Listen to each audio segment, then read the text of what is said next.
Why you might have pelvic floor issues, even if you've never had kids. Pelvic floor issues aren't just a post-baby problem. In fact, more and more women in their 20s and 30s, many of whom have never been pregnant, are experiencing symptoms like leaking, pelvic pain, discomfort during sex, or a sense of pressure and instability in their core. What's the problem? Most of them won't know that these symptoms are related to their pelvic floor, and fewer still know that these issues are fixable.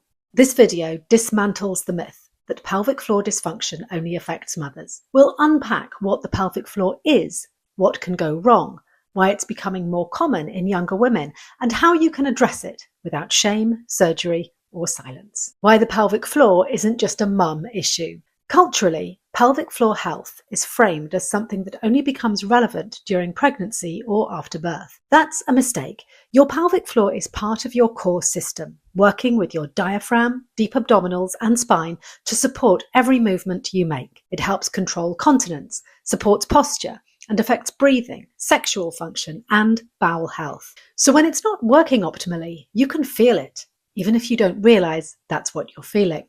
Leaking, painful sex, bloating, constipation, tight hips, poor posture, shallow breathing. These aren't just random or aesthetic concerns.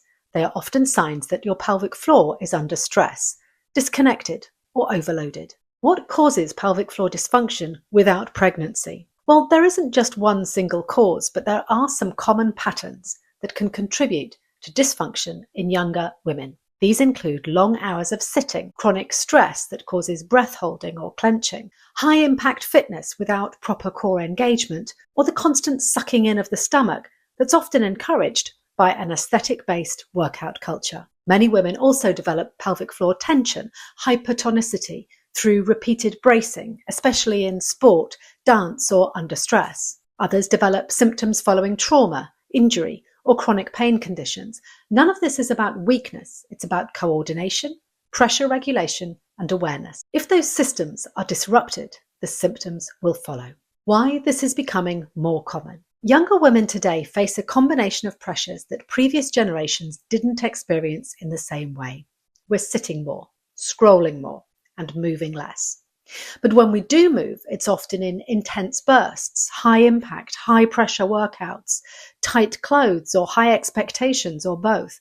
Add in stress, anxiety, perfectionism, and aesthetic ideals, and we have a recipe for breath restriction, pelvic tension, and core disconnection. At the same time, very few people are being taught about their pelvic floor unless they're pregnant. We don't learn this in school. We're not told what signs to look for. So when symptoms appear, they're dismissed as unrelated or just something that you have to live with. But you don't, and you shouldn't have to. What symptoms can look like? Pelvic floor dysfunction doesn't always look dramatic. It can be subtle, sneaky, or easily misread. You might notice leaking when you laugh or sneeze. Maybe you avoid running or jumping because of that small but nagging sense of pressure.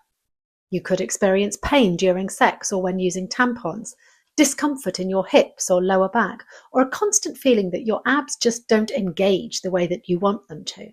None of these symptoms require you to have had children.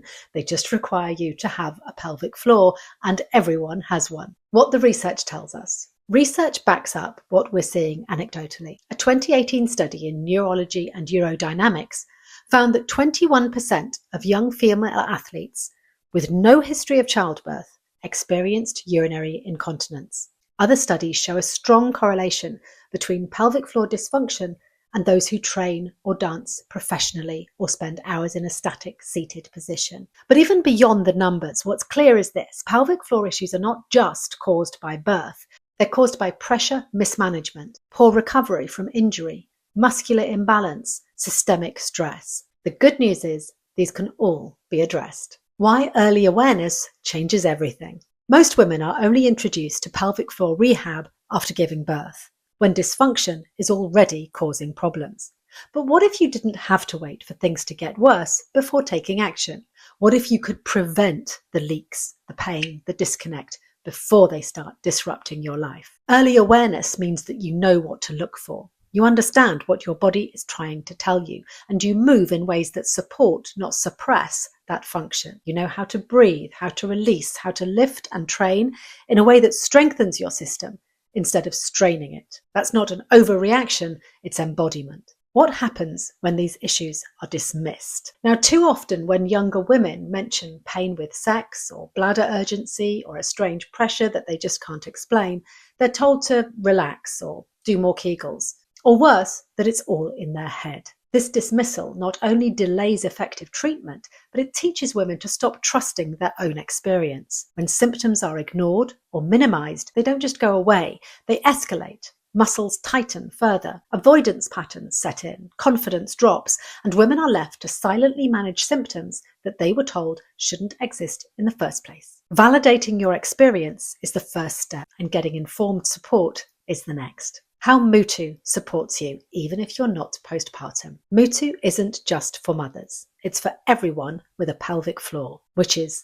everyone. It teaches foundational tools that apply whether you're pregnant, postpartum, or have never had children. That includes breathing strategies that improve core control and reduce overactive tension, alignment cues that help you stand, move, and lift with less strain, functional movement that rebuilds confidence and connection, reframing strength to include control, softness, and coordination, not just power. You don't need a diagnosis to start. You don't need to explain or justify your symptoms, and you don't need to wait. If you've never been pregnant and you're struggling with symptoms that you can't quite name, you're not imagining things, and you're not alone. The pelvic floor is important to your overall well-being, and dysfunction can show up in ways that aren't talked about enough. Leaking, pain, disconnection, these are not signs of weakness. They're signs your body needs support. And when you give it that support, things change. There's nothing wrong with your body that understanding and reconnection can't improve. And there is nothing too early or too small to start paying attention to.